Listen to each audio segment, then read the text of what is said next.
I want to set this off by saying rest in peace to DJ K Slay, the Drama King.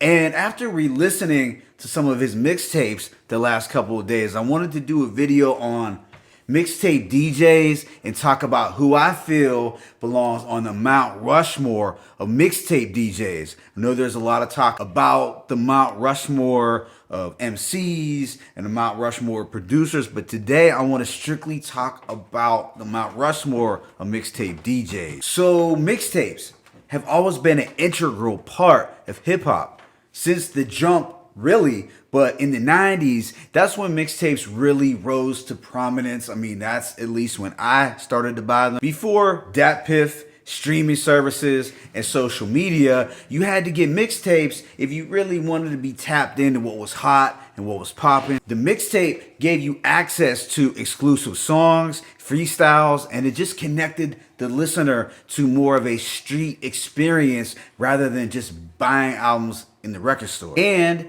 mixtapes could hold you over until an album would drop, because in the 90s, projects got pushed back fairly often and things didn't drop with the frequency that I feel they do today. So if you were a real hip hop fanatic, then it was essential to cop mixtape. If you didn't live in a larger city, then you had to travel to one just to get them. Or you could order them through Tape Kings and Tape Masters, but then you'd have to wait a long time to get them. Now, obviously, New York mixtape DJs were the most well-known throughout the country during the 90s, mainly because they had bigger distribution than DJs in the South. I know DJ Screw got things popping in Texas and other places down south, as well as in Memphis. The mixtape scene was big, but those places didn't have the distribution that New York DJs did. So when coming up with this Mount Rushmore list, I thought of several different criteria. One category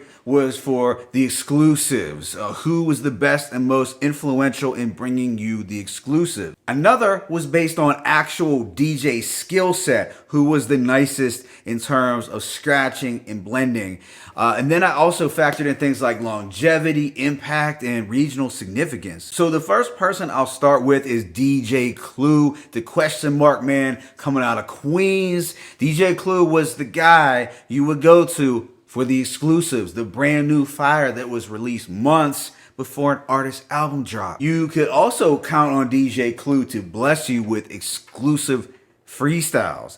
And I recall during the Lox and Dipset battle, wishing that Cameron would have remembered some of his ill freestyles, as it possibly could have lessened the beatdown that Dipset got. I don't know. But during the mid to late 90s, DJ Clue had the streets on lock for New York City. If you were a fan of street rap that was slightly more commercial, or rappers who were really buzzing, then you would check for Clue tapes. I'm talking about artists like Nas, Biggie, Jay, Foxy Brown, Lil Kim, The Firm, DMX, Lox, Capone Noriega, etc. Now, the downside to Clue tapes was that he rarely blended songs or did any scratching. There was sometimes space in between songs in which he talked, and that wasn't a real traditional DJ experience at the time, but at least you knew that you were going to hear some exclusive new fire that the average person or the casual listener hadn't heard. Conversely, the underground heads, backpackers, boom bap fanatics, and purists probably didn't rock with Clue tapes as much, if we are being real, as they most likely relied on guys like Stretch and Barbito, Tony Touch, Evil D, DJ Premier, and PF Cuttin. But personally, I would listen to it all, whether it was underground or slightly more commercial, because that's how my tastes have always been. I'm a hip hop fiend. Some of my favorite Clue tapes were Fall Flavor 95, 456, Going for Broke, Boxing 97, The Rematch, and Desert Storm 98. In the 2000s, other mixtape DJs would follow in Clue's footsteps. DJ Big Mike, for instance, would somewhat replace him, or at least he was looked at as the new fresh face for the exclusives. The second person would be DJ Tony Touch, aka Tony Toka, aka the Taino turntable terrorist, coming out of Bushwick, Brooklyn. Tony Touch was the guy that you would go to for his skills as a DJ. I'm saying that he put out pure hip-hop mixtapes with scratching, cutting, and blending. The tracks might not be as brand new or as exclusive as a Clue mixtape, but he would blend them together so impeccably that it was just an incredible DJ experience. Now, Tony Touch made history in 1996 with his Power Cypher 50 MCs mixtapes, where he had 50 different rappers freestyling. It was next level for the time, man. It had separated him from other DJs. Some of my favorite Tony Touch mixtapes include the 50 MCs Volume 1 and 2. I remember being in New York on a vacation when the second one dropped in 97, and I knew that I had to get it when I was in New York, preferably in Brooklyn. And I recall asking some people in a couple of clothing stores if it had actually dropped, and they said word was that it was already going for several $100s, and I thought to myself, damn, that's crazy. However, I did end up getting it for the normal price. I believe I bought it at B Street Records in Brooklyn, or perhaps it was somewhere in Queens. My memory's escaping me for some reason, but I know I got it. Other Tony Touch mixtapes that I loved included Tape 51, Drastic Measures, Tape 52, Playing with a Full Deck, Tape 53, Funkin' You Up, and his 5 Deadly Venoms tape with DJ Evil D, Mr. C, Primo, and PF Cuttin. The third person on this Mount Rushmore list would be the late, great DJ K Slay, the Drama King, aka Mr. Slap, your favorite DJ. Now, I know the word legend can be thrown around loosely. I've even been guilty of it myself. However, DJ K Slay really epitomizes the essence of a hip-hop legend and just a legend in New York City in general. So K Slay had been a part of the culture since the early 80s as a graffiti artist, but he rose to prominence as a mixtape DJ in the early 2000s. Out of all the mixtape DJs during this 2000s era, I feel DJ K Slay best represented New York. He checked all the boxes for what makes a great mixtape DJ. He had the vocal presence, the energy on tracks, the skill set, the respect from the streets and the hip-hop community at large, influence, and longevity. And he could be looked at as the pulse of the streets in the 2000s, especially for New York City, although he did try to bring unity by including MCs from different parts of the map. One thing that made K Slay really stand out is that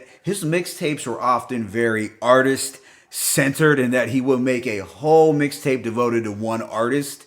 And by doing so, he could be credited for putting a lot of artists on the map, like Papoose, Remy Ma, Saigon, Mano, and Uncle Murda. I also chose DJ K Slay for longevity purposes, because even though it's been a while since mixtapes were sold like that on the streets, he was able to adapt with the times and release studio albums year after year. In fact, he never stopped releasing studio mixtape albums. His most recent one was even released at the beginning of 2022. Not to mention his time spent hosting a show on Hot 97 and Shade 45, in which he gave countless upcoming artists a chance. Slay also became the go-to DJ for artists looking to debut their diss tracks, hence the name Drama King. And I can't think of many other DJs to this day who would have had the clout or the respect to gather as many diverse rappers as he had to collaborate on songs. In 2021, he made hip-hop history with his Rolling 110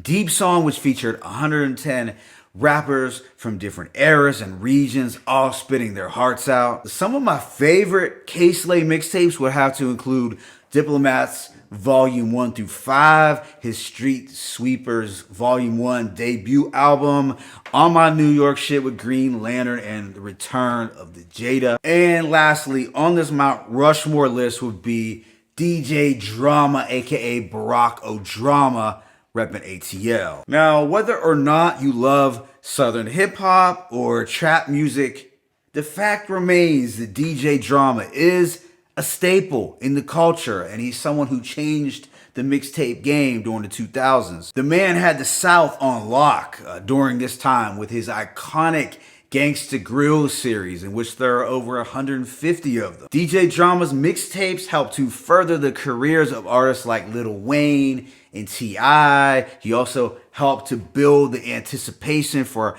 albums from trap legends like Jeezy and Gucci, and Drama's reach extended even beyond trap, as he would have mixtapes with Little Brother, Dead Prez, Pharrell, and even quite a few R&B artists. Some of his most legendary tapes include Jeezy's Trap or Die, The Dedication with Lil Wayne, T.I.'s Down with the King, Nipsey's Crenshaw, and Fab's There Is No Competition 2 Funeral Service. So DJ Drama is a must-have on this list, as he was the most impactful mixtape DJ to represent the South on a grand scale. I'm not going to discredit or disrespect Southern hip-hop by only having New York mixtape DJs on this list. It's not going down. It's not happening here. Now, for some honorable mentions, is there were some additional people who I feel one could make a compelling case for.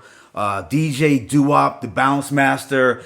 DJ Doo-Wop was coming out of the Bronx, and he's could be looked at as one of the greatest New York City DJs of all time. His 1995 live mixtape is a certified classic. Also, Summer Jam 96 and the Diaz Brothers with Tony Touch. Those were special too. You could also include Funkmaster Flex as well for his legacy and impact. His Funkmaster Flex Volume 1 and 2 are must-have studio mixtape albums. I would also recommend DJ Green Lantern for his creativity and production skills. Green Lantern had a plethora of dope mixtapes during the 2000s that we shouldn't ignore. DJ Big Mike also, as he was the guy with the exclusives during the CD era of the 2000s. You also can't forget DJ Who Kid and his role in G Unit's meteoric rise to the top, which was pretty damn legendary. And lastly, I would throw in DJ Screw, who had a lasting impact on the Southern rap game with his chopped and screwed sound in Houston, Texas, and in many parts of the South. DJ Screw mixtapes were in high demand, so rest in peace, Robert Earl Davis. But yeah, those are the ones who I feel were the most impactful on the mixtape DJ scene. Let me know who you would have in the comment section and why. It's your boy Mixtape Moth. I'm signing out, but be sure to hit that like button and please subscribe. As always, it's peace and blessings. Mixtape DJs, the Mount Rushmore 1.